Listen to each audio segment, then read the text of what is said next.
আসসালামু আলাইকুম। সবাইকে আমন্ত্রণ জানাচ্ছি খুবই সহজভাবে মিষ্টি কুমড়ার ভাজির রেসিপি দেখার জন্য। তো চলুন দেখে নিন এর পুরো প্রস্তুত প্রণালী। চুলায় একটা হাঁড়ি গরম করে এর মধ্যে দিয়ে দিচ্ছি 1/4 কাপ তেল। তেলের মধ্যে দিয়ে দিচ্ছি একটা তেজপাতা। তেজপাতাটা আমি মাঝখান থেকে চিড়ে নিয়েছি। এখন এর মধ্যে দিয়ে দিচ্ছি 1/2 কাপ পেঁয়াজ কুচি, 2 টেবিল চামচ রসুন কুচি,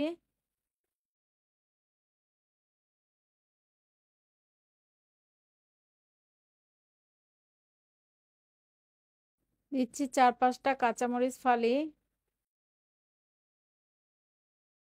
এখন এগুলো তেলের মধ্যে হালকা করে ভেজে নিচ্ছি।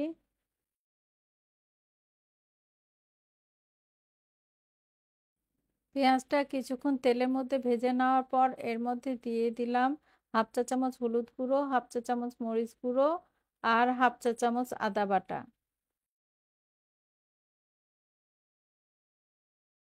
আপনারা যদি এর মধ্যে চিংড়ি মাছ দিতে চান তাহলে এই অবস্থায় কিছুটা চিংড়ি মাছ দিয়ে নেবেন।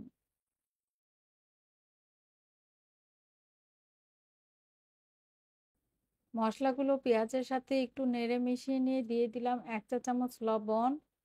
আমি এখানে 1 চা চামচ লবণ দিয়েছি, আপনারা আপনাদের স্বাদ অনুযায়ী লবণটা দিয়ে নেবেন।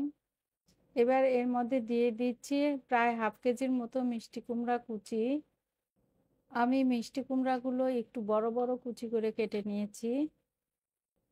এখন মিষ্টি কুমড়াগুলো মশলার সাথে 2-3 মিনিটের মতো কষিয়ে নিচ্ছি। এবার ঢেকে দিচ্ছি, অপেক্ষা করব মিষ্টি কুমড়াগুলো সিদ্ধ হওয়া পর্যন্ত।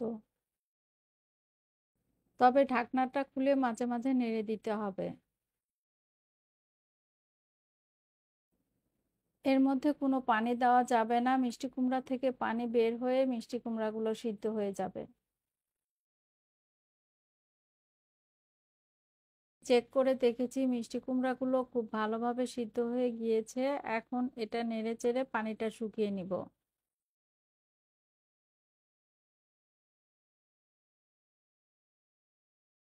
পানিটা শুকিয়ে গিয়েছে আর ভাজা ভাজা একটা স্মেল বের হচ্ছে।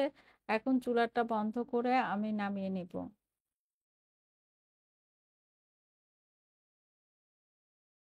সবাই ভালো থাকবেন আর এ পর্যন্তই, আল্লাহ হাফেজ।